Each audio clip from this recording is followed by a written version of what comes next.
Hello and welcome to my YouTube channel. My name is Akashvir and this is third lecture of the series Magnetic Effects of Electric Current of class 12th. So let us begin. In this video we are going to calculate the magnetic field due to a long solenoid. Okay. पहले अपन use करते हैं Biot-Savart's law to calculate the magnetic field of a long solenoid. उसके बाद देखते हैं कैसे magnetic field ampere circuital law से भी कैलकुलेट किया जा सकता है. ओके. एक सोलिनॉइड होता क्या है? देखो, एक सोलिनॉइड जब ऐसे एक वायर को, कोई भी एक वायर है, उसको ऐसे गोल गोल गोल गोल घुमा दिया जाए, जैसे मेरे पास यहाँ पर ये वायर है, this is a long wire. Okay.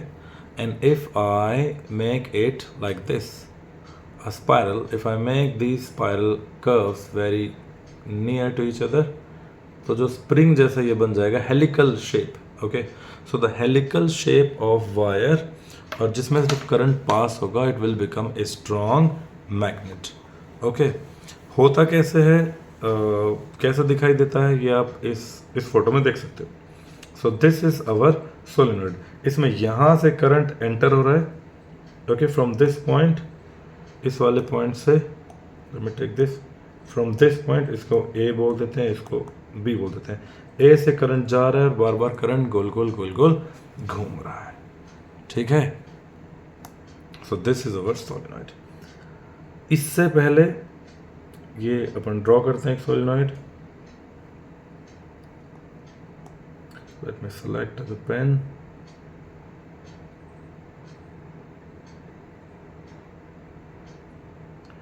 This is a solenoid, and let us assume its length is L, and total number of turns are N. So N is the complete number of turns. मान लेते हैं 100 हैं, 50 हैं, 200 हैं, what ever, 200 मान लिया. और total इसकी लेंथ मान लेते हैं जो भी है, 1 मीटर है, आधा मीटर है, 20 सेंटीमीटर है, 25 centimetre, that is the total length. So इसमें 2 n आते हैं, एक और n आता है. This n is called number of turns, यानी कि total number of turns per unit length. एक ये टर्म आपको याद रखनी है. ठीक है. इससे पहले एक बार लेट मी रिकॉल कि एक अगर टर्न है, ये अगर एक टर्न है मेरे पास, एक गोला है, एक लूप है, यहाँ से करंट गया और यहाँ से करंट घूमकर आ गया, एक लूप है, सिर्फ सिंगल लूप. तो इसके ऊपर अगर इस पॉइंट पर, P पॉइंट पर मुझे मैग्नेटिक फील्ड कैलकुलेट करना है, तो बायोट-सावर्ट लॉ से उस मैग्नेटिक फील्ड की वैल्यू B क्या होती है, म्यू नॉट I जो करंट इसमें फ्लो कर रहा है, एंड उसके बाद R square, R is the radius of this loop, and then 2 times x square. x क्या है, x इस पॉइंट P का और रिंग के सेंटर से डिस्टेंस है, एंड प्लस R स्क्वायर और इसकी पावर 3/2. याद है? वो होगा सब कुछ,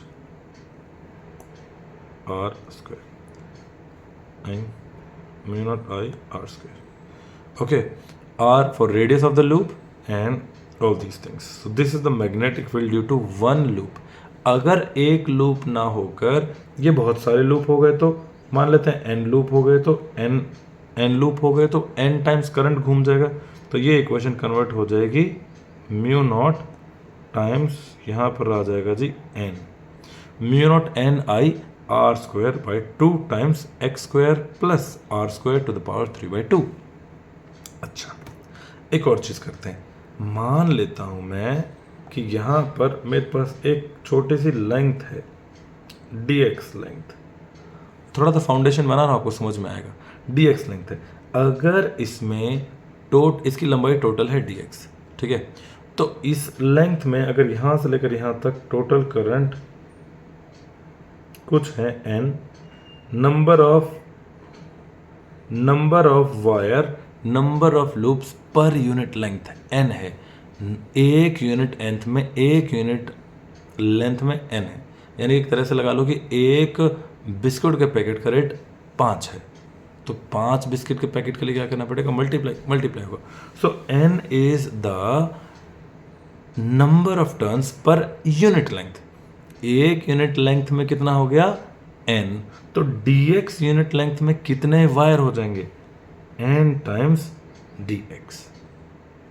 अब एक करंट में, एक लूप में करंट अगर आई जा रहा है तो n dx number of loops में करंट कितना जाएगा, n टाइम्स n dx। ये इतना करंट हो जाएगा। करंट मतलब टोटल करंट की वैल्यू नहीं, करंट की वैल्यू तो आई है, बट जितने हमने एम्पियर लूप में या जितने इफेक्टिव करंट हमें लेने हैं, आप उसको इफेक्टिव करंट का वर्ड यूज कर सकते हो। ठीक है, एक वायर में से करंट आई ही जा रहा है, बट कितने ज़्यादा वो वायर हो गए। ठीक है, तो मैग्नेटिक फील्ड क्या हो जाएगा, उतना ज़्यादा स्ट्रांग हो जाएगा। Got it. अब वापस अपन एक बार क्वेश्चन पर चलते हैं, देखते हैं। यहां से अपने पास है ये सोलेनॉइड, ओके, इसकी लेंथ है L, okay, number of turns are total N and N is the number of turns per unit length, तो N बाई L, ओके। अगर अपन इसका क्रॉस सेक्शन, क्रॉस मतलब काट के अगर इसका सेक्शन वाला देखें तो इसका डायग्राम ऐसे दिखाई देगा।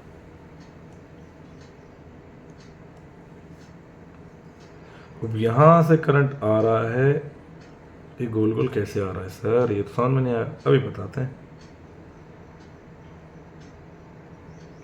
इसमें से करंट आ रहा है dot dot dot dot and dot, यानी कि इसको आप एक तरह से मान लो सोलिनॉइड को मैंने धरती पर रखा और उसको ऐसे काट दिया, और इधर दिखाई देगा cross cross cross cross cross and cross. तो मान ये यहाँ से पीछे से मान लो ये यूं जुड़ा हुआ है, तो ये वायर ऐसे करके ये इसमें जाएगा, यहाँ से बाहर से आकर दूसरा वायर यहाँ से आया इसके, और यहाँ से ऐसे गया, फिर ये वायर ऐसे जाएगा और ये इसमें जुड़ेगा। ओके, ऐसे ऐसे ऐसे। चलो जी आगे चलते हैं। अब यहाँ पर अपने को कैलकुलेट करना magnetic field eight point P। ठीक है, अब मैंने यहाँ पर एक छोटा सा लूप ले लिया, छोटा सा लूप ले लिया भाई। इस छोटे से लूप में करंट कितने हैं, कितने वायर हैं। अगर एक यूनिट लेंथ में, अभी जो थोड़ी देर पहले मैंने बताया था, एक यूनिट लेंथ में अगर n है, इसकी लेंथ हो गई dx, यहाँ से लेकर यहाँ तक, तो dx लेंथ में कितने वायर्स हो गए, n dx। एक वायर में करंट I है जो मैग्नेटिक फील्ड बना रहा है, तो टोटल n dx वायर में करंट कितने हो गए, I टाइम्स n dx।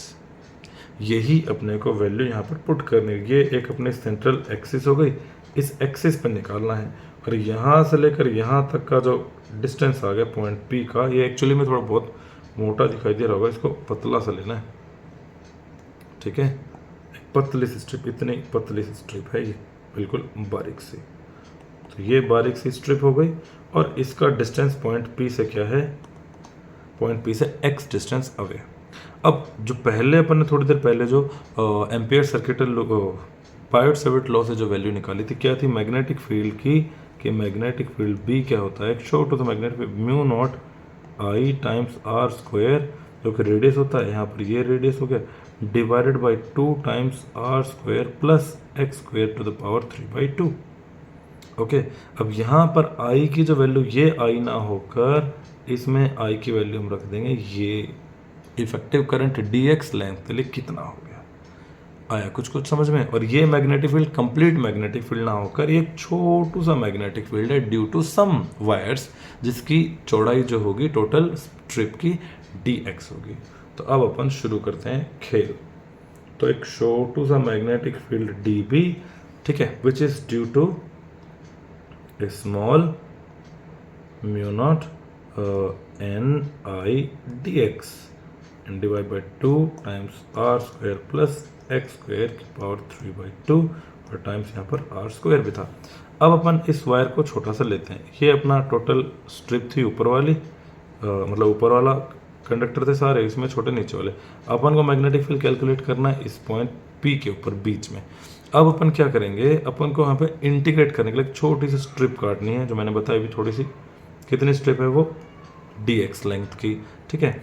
उसके बाद अपन लेते हैं यहाँ पर एंगल, इसका एंगल यहाँ से कितना हो गया जी, एक थीटा एंगल ले लिया, ठीक है।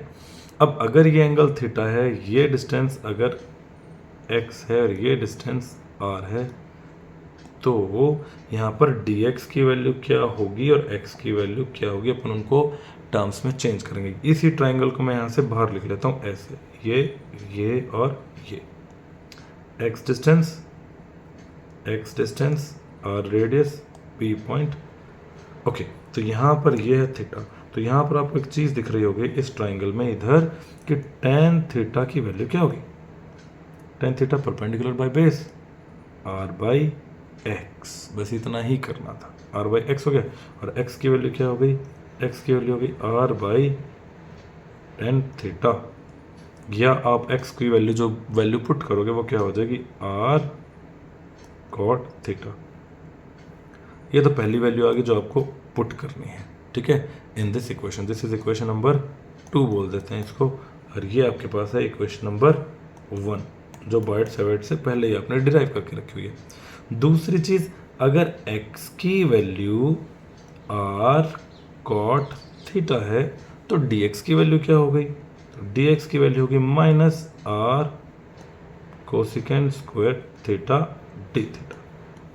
This is again equation number 3। इन 2 और 3 को फर्स्ट में पुट करना है, कैसे आओ देखते हैं। वेरी इजी, बिल्कुल घबराने की बात नहीं है। तो स्मॉल मैग्नेटिक फील्ड dB की जो वैल्यू आई वो क्या आई, म्यू नॉट NI। अब dx के लिए हम क्या लिख देंगे, dx के लिए क्या लिख देंगे, r, ये रहा यहाँ पर dx की वैल्यू, ये रही dx के लिए minus r cosecant square theta d theta, minus r cosecant square theta d theta, उसके साथ r स्क्वायर और भी है, r स्क्वायर डिवाइड बाय नीचे अपन कर सकते हैं 2 times r square plus x की वैल्यू r cot थीटा थी, अभी निकाली थी पीछे, ये रही, x की वैल्यू क्या हो गई, r cot थीटा, तो ये हो जाएगा r cot, ये r square cot square theta और उसकी पावर 3/2। ये सारा कहाँ भाग गया भाई, cosecant square theta d theta, ये आया समझ में। अब यहाँ से आप ऊपर ले लोगे r स्क्वायर कॉमन, तो ऊपर r क्यूब है, नीचे से r स्क्वायर कॉमन निकल कर आ जाएगा।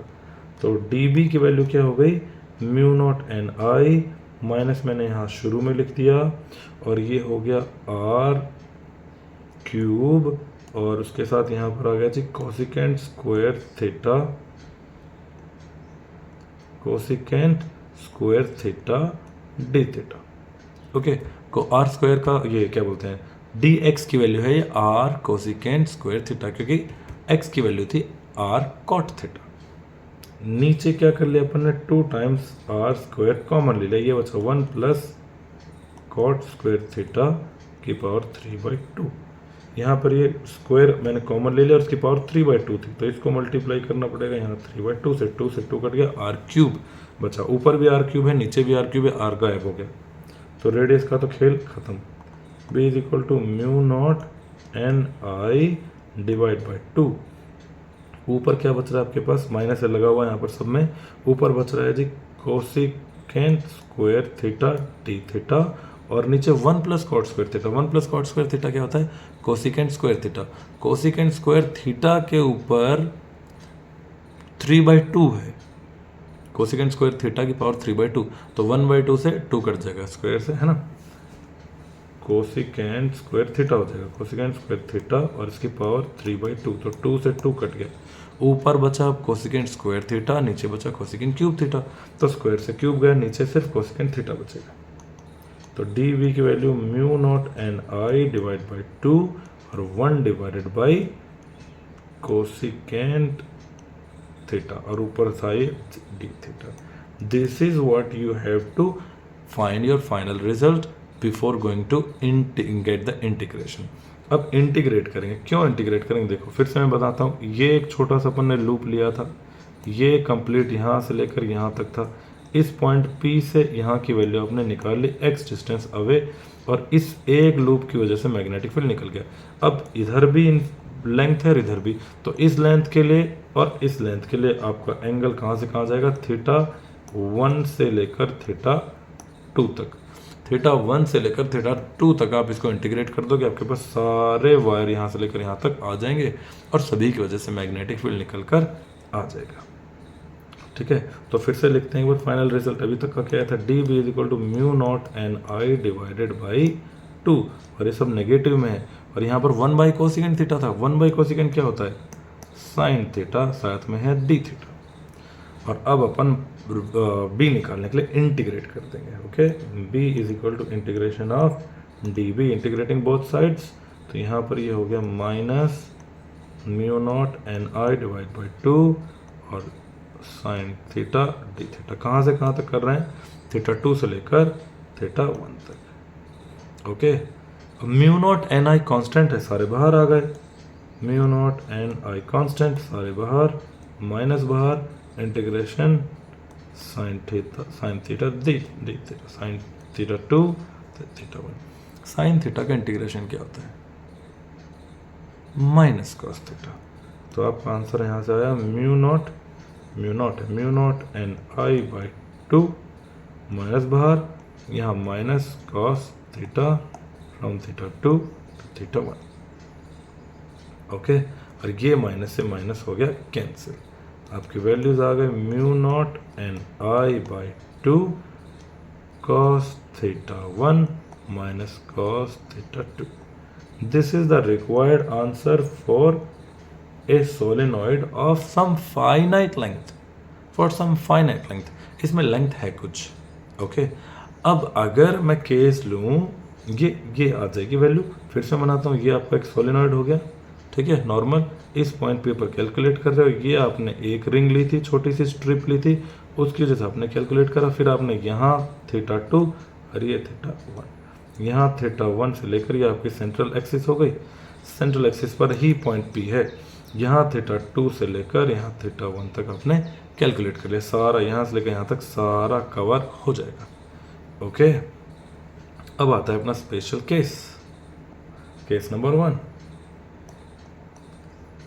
कि अगर ये वायर इधर भी तू लंबा है और इधर से भी इतना लंबा है, दोनों तरफ से, इस पॉइंट पी पर आप कैलकुलेट कर रहे हो, तो अगर पॉइंट पी पर कैलकुलेट कर दो, ये आपकी सेंटर लाइन हो गई। तो अगर आप इस एज को जोड़ोगे, एज को पॉइंट पी पर जोड़ोगे, तो ये थीटा 2 की वैल्यू क्या हुई, थीटा 2 की वैल्यू होगी लगभग जीरो के आसपास हो गई। और इस तरफ थीटा 1 को जो आप जोड़ोगे पीछे की तरफ ले जाकर, तो ये जो थीटा 2 आया, ये नहीं, ये वाला यहाँ से लेकिन यहाँ तक, ये जो थीटा 2 आएगा आपका, थीटा 1 जो आएगा, ये लगभग 180 डिग्री हो गया। तो एक की वैल्यू 180 और एक की value 0। This is what you have to plug in to calculate the value of magnetic field when where the solenoid is very long। और solenoid long का मतलब क्या है, length of solenoid is very large than the radius of the solenoid।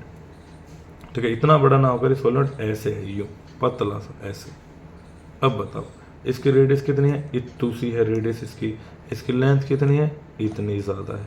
अब इसके centre से आप इस एज को जोड़ोगे और इस सेंटर से इस एज को जोड़ोगे, तो थीटा की वैल्यू क्या आएगी, ये वाली कितनी आ गई 0, ये वाली कितनी आ गई लगभग 180 के आसपास आ गई। Got it. अपन वैल्यूज रखते हैं केस 1 में। तो वैल्यू क्या आई थी अभी तक अपनी, mu naught N I divided by 2 cos theta 1। Cos theta 1 की वैल्यू मतलब कॉस 0 माइनस, और उसके बाद आ गया कॉस 180 डिग्री। कॉस 180 क्या होता है, कॉस 180 क्या होता है, कॉस 180 होता है -1। Yes you are right, mu not N I by 2 cos 0 की वैल्यू 1 माइनस कॉस 180 की value -1।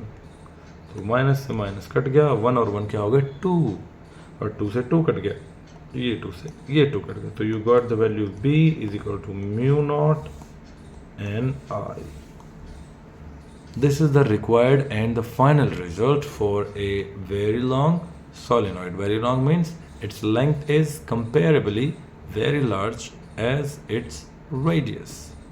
Okay, larger than its radius. And done. इसी के ऊपर मान लेते हैं क्वेश्चन अपन करते हैं। एक question, let me draw the question. एक सोलिनॉइड है, क्वेश्चन इज एक सोलिनॉइड है, this is a solenoid. I am just drawing a cylinder instead of A solenoid really. ये सोलिनॉइड है, इस पॉइंट P पर मैग्नेटिक फील्ड कैलकुलेट करना है। यहाँ से ये एंगल हो गया जी। अच्छा एक और बात, अगर आप बिल्कुल सेंटर पे कैलकुलेट कर रहे हो किसी भी वैल्यू के लिए, for any length you are calculating the magnetic field at the very centre, तब उसमें क्या होगा, आप क्या कर सकते हो, ये आपको वैल्यू मिलेगी थीटा 2 की, ये वैल्यू की मिलेगी थीटा 1 की। आप इन दोनों को जोड़ सकते हो। कैसे जोड़ोगे, कैसे कैसे कैसे कैसे, इसको मैं बोल देता हूँ थीटा 2 के जो इधर है इसका नाम मैंने ले दिया अल्फा। बताओ ये जो थीटा 2 है क्या ये भी अल्फा होगा? अगर मैं बिल्कुल सेंटर पे हूँ, P पॉइंट बिल्कुल सेंटर पे है, तो जो थीटा 2 है वो क्या है, अल्फा। और जो थीटा 1 के इधर वाली वैल्यू है वो भी क्या हुई, अल्फा। फिर से देखते हैं, अब मैं कोई वैल्यू लिखता हूँ इसकी, B is equal to mu not N I divide by 2, और उसके साथ था कॉस थीटा 1। कॉस थीटा 1 की वैल्यू क्या हो गई, कॉस अल्फा, माइनस, अब लिखता हूँ मैं कॉस थीटा 1, कॉस थीटा 1 की वैल्यू लिख दी अल्फा, नहीं, कॉस थीटा 1 की वैल्यू क्या आ गई यहाँ से, 180 माइनस अल्फा, 180 माइनस, क्या कर रहा हूँ मैं, थीटा 1 लिखना है ना, कॉस पहले बार फाइनल लिख दे, cos theta 1 minus cos theta 2। अब देखो कॉस थीटा 2 की वैल्यू क्या है यहाँ पर, अल्फा, और कॉस थीटा 1 की वैल्यू क्या है, 180 माइनस अल्फा। लिख सकते हैं, देखो यहाँ से theta 1 is equal to 180 minus alpha. अच्छा कॉस 180 माइनस थीटा क्या होता है, कॉस थीटा ही होता है, ठीक है, कॉस थीटा ही होता है। तो यहाँ से आपके पास B की वैल्यू क्या होगी, mu naught N I divided by 2, और कुछ गड़बड़ हो रहा है क्या, cos theta 1 cos theta 2, cos theta 2 यहाँ पर आना चाहिए था ना, ये 1 है, इधर वाला cos थीटा 2 है। तो एक वैल्यू आ गई आपके पास cos alpha minus of minus cos alpha, तो ये दोनों जुड़ जाएंगे। आपका फाइनल आंसर क्या होगा, mu naught N I divide by 2 times 2 cos alpha. Okay, और 2 से 2 कैंसिल, B की वैल्यू आ गई म्यू नॉट एन आई cos अल्फा। फिर अल्फा इज द एंगल किससे है, पॉइंट P से सेंट्रल एक्सिस के ऊपर बन रहा है ये, जब P को आप एज से मिला रहे हो, क्योंकि सेंटर पे हो तो P को इस एज से मिलाओ चाहे P को इस वाली एज से मिलाओ, दोनों पे वैल्यूज क्या होंगी, सेम, थीटा की वैल्यू सेम होगी, ठीक है। अब अपन कैलकुलेट करते हैं magnetic field due to a solenoid but using Ampere circuital law. Ampere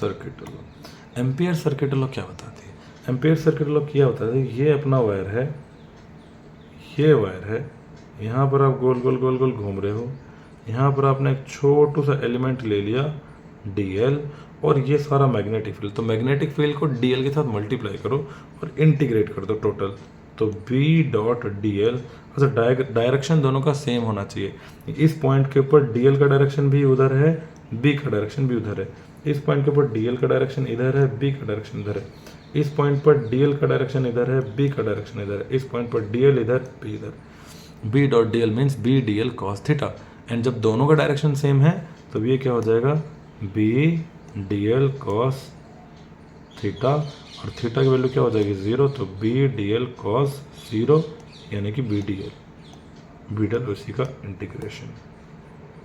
I बात समझ में? तो एम्पियर सर्किट लॉ क्या बताती है कि अगर यहाँ से एक छोटू सा करंट जा रहा है, कोई भी करंट I, एक करंट जा रहा है, तो B dot dl is equal to mu not times current I। अगर एक की जगह दो करंट जा रहे हैं, यहाँ पर अगर दो करंट हो गए तो ये क्या हो जाएगा, mu not I plus I, mu naught 2I। तीन करंट जा रहे तो म्यू नॉट 3I, अभी थोड़ी देर पहले पढ़ा था ना, n करंट जा रहे तो ni हो जाएगा। आया समझ में? और अगर दोनों करंट्स अपोजिट डायरेक्शन में है तो एक ऊपर गया एक नीचे गया, नेट करंट क्या हो गया, 0। ठीक है, तो 2-3 चीज़ समझ में आ गई। अब अपन सोलिनॉइड पे आते हैं। ये अपना बन गया जी सोलिनॉइड का क्रॉस सेक्शन वाला इलाका, जब काट के पटक रखा है जो। ओके, यहाँ से करंट्स आ रहे हैं ऊपर वाली लाइन से, और नीचे वाली लाइन में करंट्स जा रहे हैं। ऊपर डॉट डॉट डॉट, और नीचे क्या हो जाएंगे, क्रॉस, नीचे क्रॉस। और जो क्रॉस और डॉट को मतलब पता है आपको, एक तीर है, मान लो एक तीर है, तो अगर आपकी तरफ आ रहा है पॉइंट तो डॉट, और अगर आपसे दूर जा रहा है तो क्रॉस, क्योंकि रेलगाड़ी के पीछे भी क्या लगा होता है, क्रॉस लगा होता है। ठीक है, तो आप यहाँ पर क्या ले लोगे, आप यहाँ पर ले लो आप यहाँ पर एक एम्पियर लूप ले लो।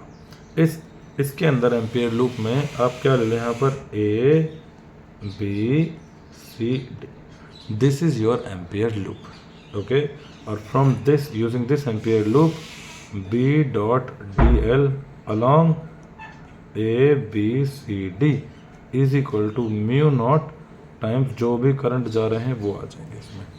ठीक है, अब जितने करंट हैं इसमें आई की वैल्यू अपन बताते हैं क्या रख सकते हैं। अब क्योंकि A B C D मतलब अपने आप में टुकड़ों में है, A B यहाँ से यहाँ, B C यहाँ से यहाँ, C D यहाँ से यहाँ, और D A यहाँ से यहाँ। ठीक है, अच्छा दूसरी चीज़ अपने को पता है इसमें मैग्नेटिक फील्ड कहाँ से कहाँ जा रहा होगा, मैग्नेटिक फील्ड यहाँ जा रहा है इस डायरेक्शन में, है ना। अगर हम ऐसे राइट हैंड थंब रूल लें तो फिंगर्स कर्ल ऐसे करोगे, thumb will give the direction of magnetic field and fingers are giving the direction of current. ठीक, तो यहाँ से ये हो जाएगा B dot DL AB plus B dot DL BC plus B dot DL CD plus B dot DL DA। This is the loop, close loop. ये जो close वाला सिंबल बना ना यहाँ पर, ये क्लोज वाला सिंबल ऊपर ऊपर, यहाँ देखो क्लोज वाला सिंबल, ये क्लोज वाला जो सिंबल है इसका मतलब होता है कि आपको ऐसे लेना है,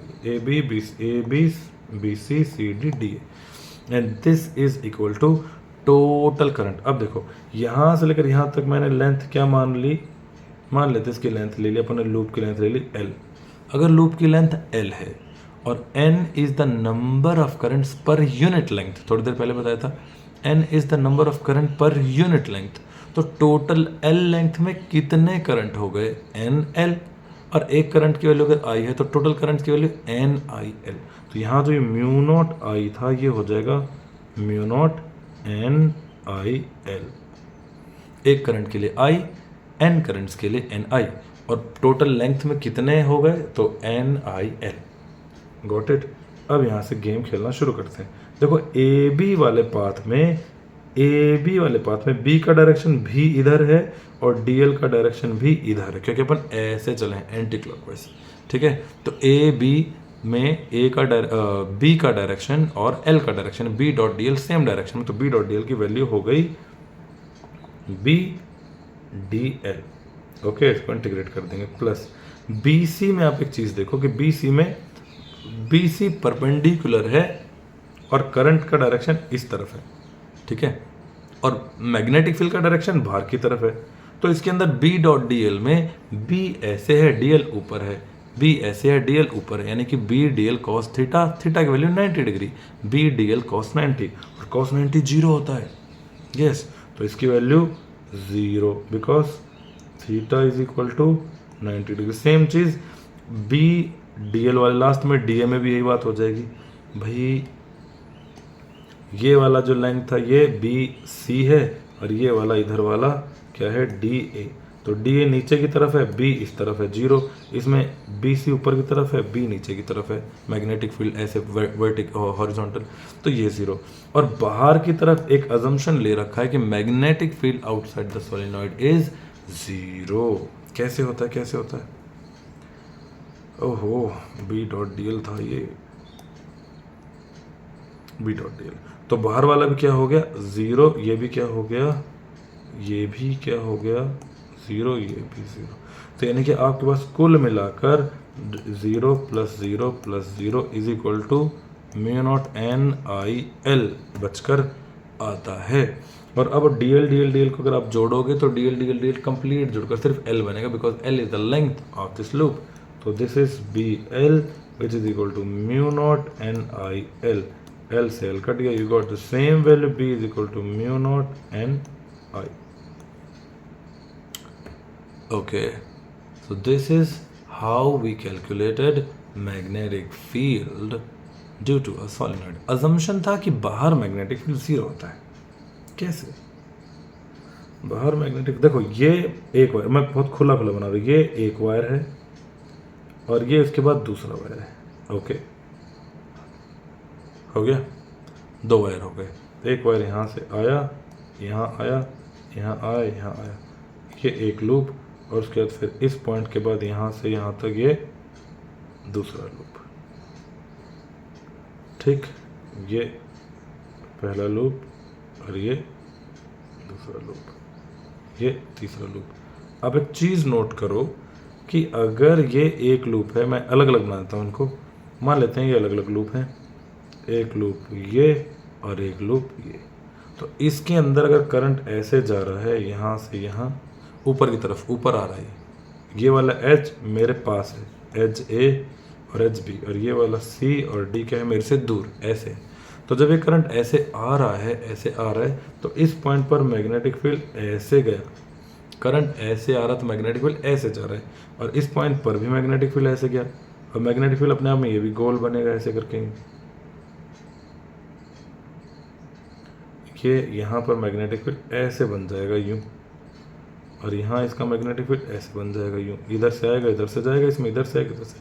तो इस पॉइंट के ऊपर मैग्नेटिक फील्ड ऊपर की तरफ जा रहा है, इस पॉइंट के ऊपर मैग्नेटिक फील्ड नीचे की तरफ जा रहा है। इस तरह एक सर्कल और बना दो, इसका यूं और इसका यूं, ये ऊपर की तरफ और ये नीचे की तरफ। तो अगर मैं इस बीच में, इन कॉइल्स के बीच में एक पॉइंट यहाँ पर देखूँ ऊपर की तरफ, तो यहाँ मैग्नेटिक फील्ड का डायरेक्शन अपोजिट है, इट विल कैंसिल आउट। ठीक है, बिल्कुल वहाँ पर। और अगर इनके अंदर की तरफ देखो तो यहाँ से ये ऐसे और यहाँ वाला ये ऐसे, तो इनके अंदर जो मैग्नेटिक फील्ड होगा वो बनता है। ठीक है, अब एक क्वेश्चन और था कि अगर ये वायर है ऐसे, तो मैग्नेटिक फील्ड इसके अंदर, तो हमने देख लिया इस पॉइंट P पर मैग्नेटिक फील्ड आ गया mu naught N I. Okay, but अगर मैग्नेटिक फील्ड मैं इस एज पे कैलकुलेट करूँ, तो इस एज के ऊपर रेडियस आर, तो इस एच के ऊपर मैग्नेटिक फील्ड क्या होगा। देखो, आपने पॉइंट पी का मैग्नेटिक फील्ड देखा था, कैलकुलेशन के हिसाब से क्या था, mu naught N I by 2, उसके बाद था cos theta 1 minus cos theta 2।